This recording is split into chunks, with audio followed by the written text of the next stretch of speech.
To be honest, I didn't expect to make this video for a while, but all I can say is, finally.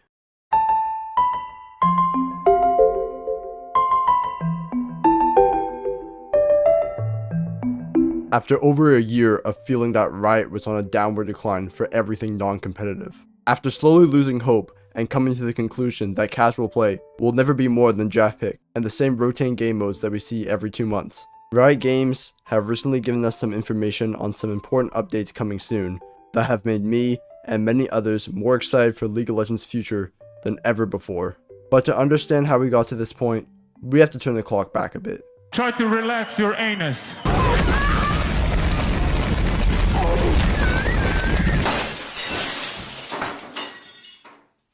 Let's go all the way back to the launch of Season 2022. It started with an incredible cinematic, like every other season, that fired everyone up for a year of fun, enjoyment, and new experiences. And also depression if you played ranked. But believe me, none of us in the community were even prepared for what came next though. Nothing. Yeah man, nothing. Well, what can I tell you? Nothing happened. Like literally, I feel like this season was just bare and boring. And, well, not nothing. We got a variety of new champions that are fairly well designed. I mean, Zeri was a balanced nightmare, but oh my god, that gave Reddit a reason to shit on Riot, so they had their fun. Bel'Veth's kit doesn't really match with her lore, but that's just a little nitpick, right? Right? K'Sante and Nyla are decent. Too bad no one plays them though. Oh, burn, sick burn, what? Renata Glaska and the Udyr rework are actually great. Right? You did well there. Oh, and we got skins. Loads of skins. No, but seriously, out of all the seasons of League I have played, from the latter half of Season 9 to now, Season 2022 was 100% the weakest one. I took quite a long break from the game during that year, and it feels like I didn't miss much at all. From a gameplay and balance perspective, it was good, yes, but there was nothing that really made me excited to play the game at all. Rotating game modes were just URF, One For All, and AR URF, with the occasional ultimate spellbook, which, oh boy, do I have stuff to say about that one. People expected the Stargarden event to have a PvE game mode, or any new game mode at all, since for the past 2 years, the big summer event had this amazing new game mode, or a reimagined one to hop into. What did we get this year? Ultimate Spellbook. Now, to be fair, I didn't really expect a full-on PvE game mode to be made, because those tend to have a big fall-off in play rate compared to PvP game modes, but people just expected something new. I expected something new. This has been a trend for years now. The Ultimate Spellbook game mode wasn't even fully updated to make it look Stargardian. It just felt lazy, it felt half-assed, it felt clearly rushed. Later down the year, the ARAM changes came out, and while they were fun and gave the mode a new feeling, like a switch up, Nexus Blitz, which was promised to return that year, didn't return at all. And to be fair, this was because Riot lost some important members working on updating it, but it was still such a shame.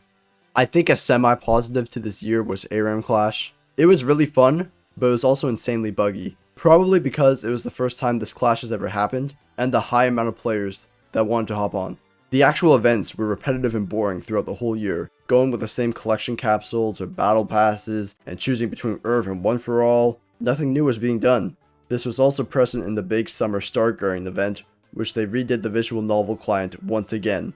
When the first visual novel came out, it was a new concept brought to League of Legends, something we haven't seen before.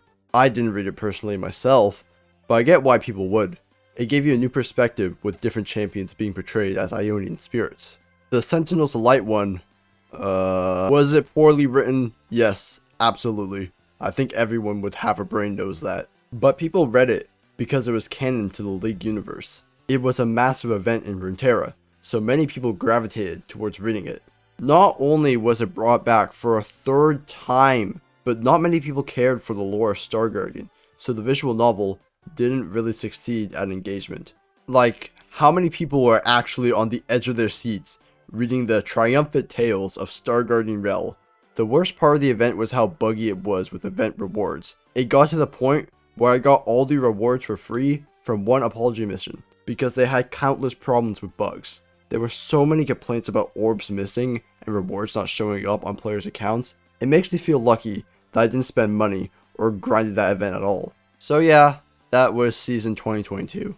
A decent mix of champions, a boring and repetitive rotation of game modes, an unfortunate and unforgettable failure of the large summer event, and to top it all off, not much lore. I'm not too heavily interested in lore for League of Legends, but I feel like they definitely should be telling more stories than what we got this year. So yeah, that season was kind of a disaster. Around the time after the Stargarden event, I theorized to myself that Riot Games were probably having a lot of issues behind the scenes. I was right about that. We'll get back to that later. I think Riot did good with the rank changes, balance changes, and mid-scope updates, though I'm not really an expert in those fields. I wouldn't say that Riot made poor choices on what to focus on in 2022, but I think they needed to communicate better with the fanbase and inform them on why decisions were made. A great example showing the issues with a lack of communication will reveal itself at the start of season 2023. The brink of infinity. What the fuck? This launch cinematic was absolutely disappointing, to say the least. Everyone has already seen the tech demo, everyone has already ranted about it, so I won't discuss it for too long. Oh my god. It's so incredibly disappointing to see a yearly tradition of incredibly stunning, great storytelling, character-driven cinematics just to be thrown away for like a butterfly going across like the HD Summoner's Rift and like the voiceover of the person reading the quotes. Like, what is this? The top comment on YouTube for this video literally reads, "The most honest cinematic Riot has ever released. It reflects the exact state of the game, abandoned and emotionless." And to be honest, I couldn't agree more. That emotion, that passion for League of Legends that Riot has shown us before was not present in 2022 at all. This cinematic was the breaking point, a clear sign for many fans that Riot was going down the wrong path for them. You can even find this lack of passion in the build-up to the cinematic. For the past few years, Riot has had many teaser images counting down the days of the season start, and on the actual day, there's this whole live stream with the new cinematic and all their plans for League of Legends during the year. We didn't get any of that this year. We got a tweet that said when the season started, and the live stream talking about Riot's plans for the year, that was just uploaded as several smaller videos. The start of this season didn't feel like an event or a celebration. It just felt like a ranked reset. This season's start was lazy and soulless, to say the least, and the community was rightfully outraged. But now we're at the point where Riot slowly starts to redeem themselves, like step by step, and they start to adjust the reasons why League of Legends is in the state that it is.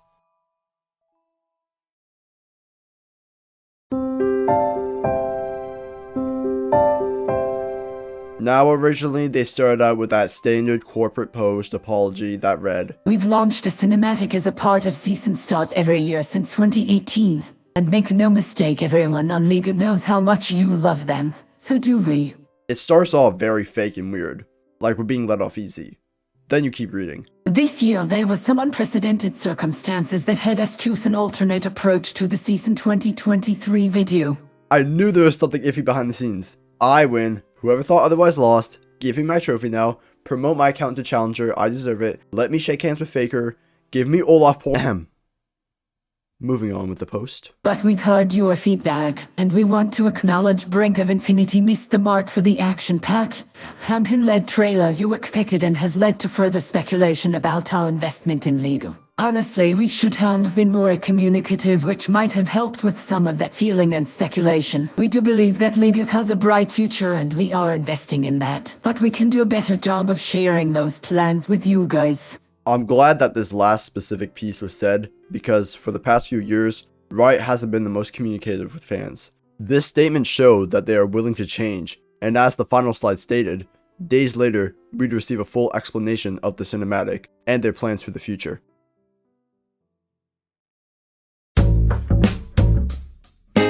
The video on Twitter, starring Riot Brightmoon and Meddler, two respective heads of League of Legends, completely addresses what their plans are for the game, and makes a promise to do better in several fields. For one, the video does seem very genuine, from the tone of their voices to the more relaxing and honest approach. I like how it's just filmed in their workplace instead of a larger production. Here's a quick rundown of the video. They address that League of Legends is not in the state that it should be in, specifically with events and how repetitive they are. This is due to the old Game Modes team being transferred over and is now the current team for TFT.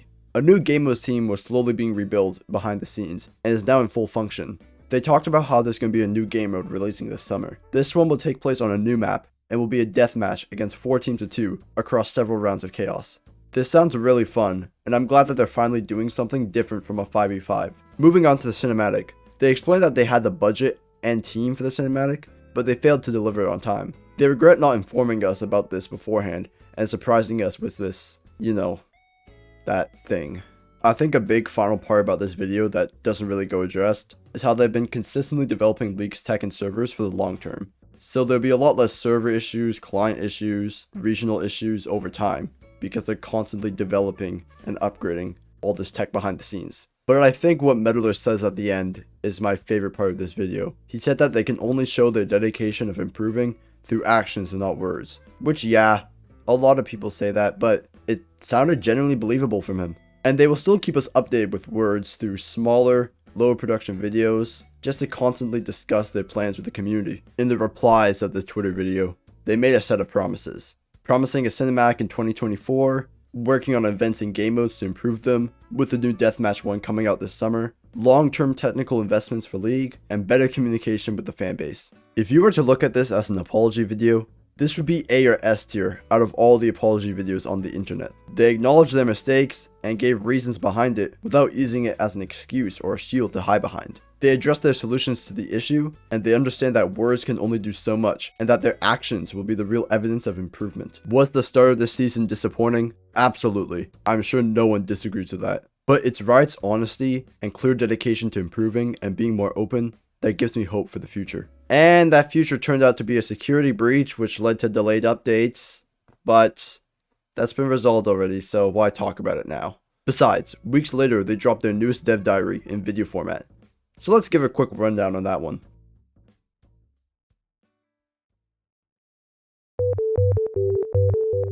To start, they say that they moved some people from the Champions team over to the Game Modes team. This means game modes will come out faster and in higher quality, but there will be less champions for 2024, which I think most people are fine with.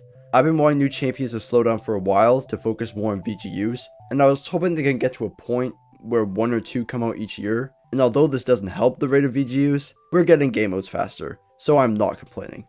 Another thing that we're getting faster is ASUs, with 2 currently being worked on, Lee Sin and Teemo. I know Riot damn well is probably going to do Lux next, but I hope we could get to the point where one of the 2 ASUs that are being worked on is for a more unpopular champion, like Zilean or Gragas. I know that's not going to happen. They want the more popular champions worked on first, for skin sales, fair enough. It just would be really shitty if they did all this work on the popular champions, and then stopped rolling out as much ASUs when they got to the unpopular champions.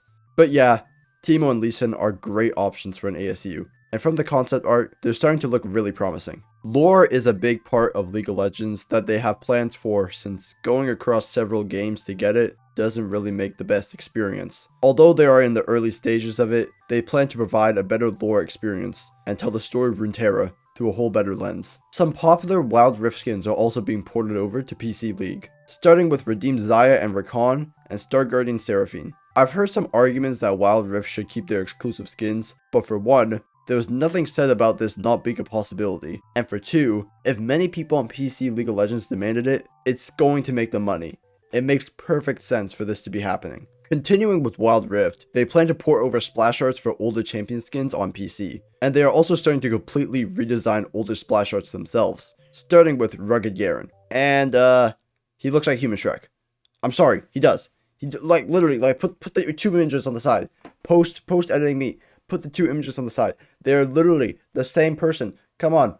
Am I right? I'm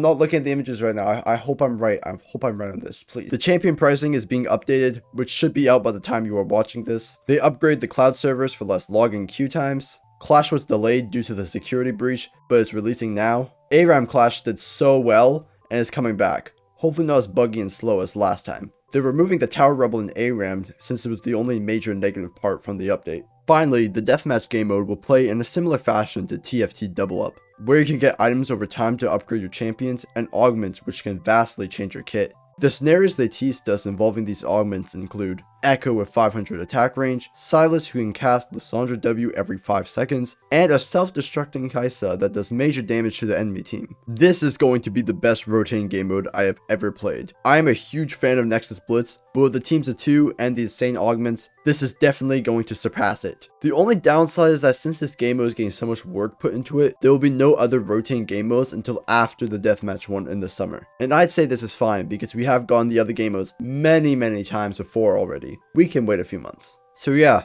in one 8-minute video, it was jam-packed with that much information. All of these changes are for the better, and I'm glad they are constantly updating us with information and plan on continuing with this formula. It keeps everything involving League of Legends briefly updated with us, as well as leaves us room open for the community to leave feedback early before these updates are pushed out.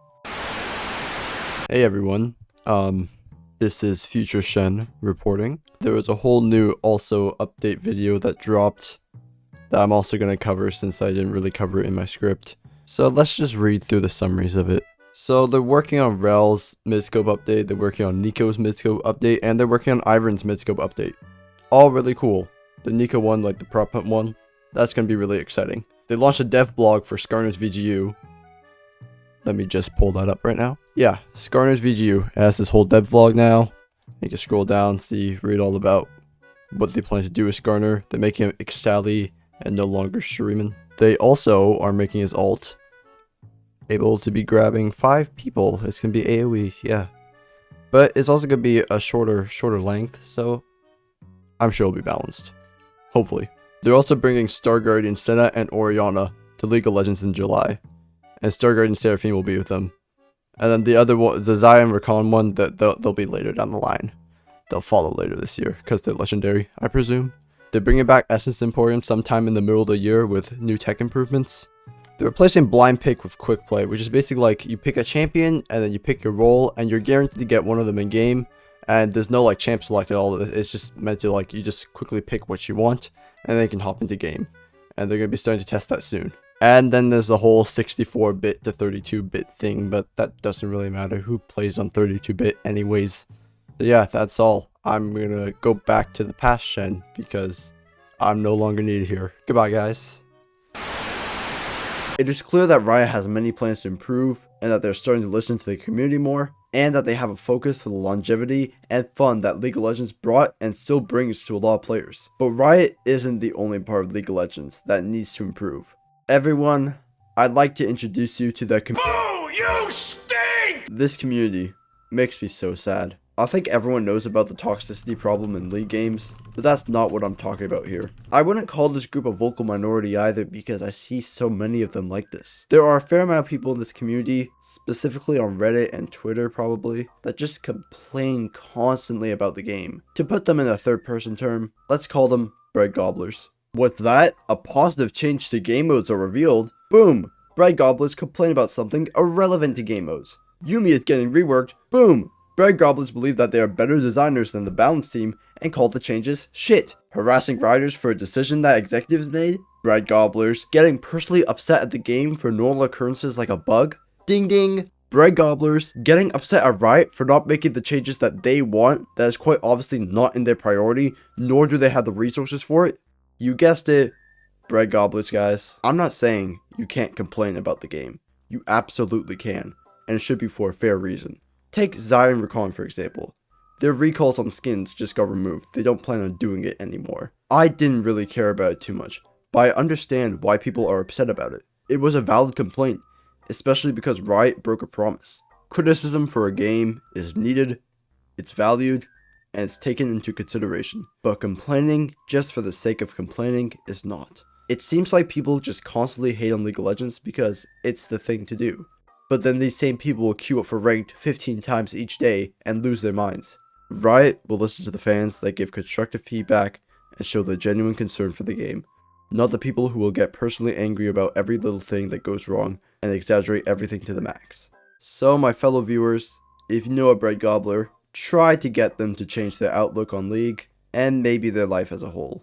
Find out the reason why they are that upset over a cat in a MOBA. It's a cat in a MOBA. It's a virtual cat. Like, you calm down, bro. Oh my god. If you yourself are showing signs of becoming a bread gobbler, take a step back and breathe. Realize that not everything will cater to your interests or be changed specifically for you. If you are not enjoying League of Legends at the moment and you're not liking the direction it's heading, take a break, leave, do what you want other than continuing playing a game you do not enjoy.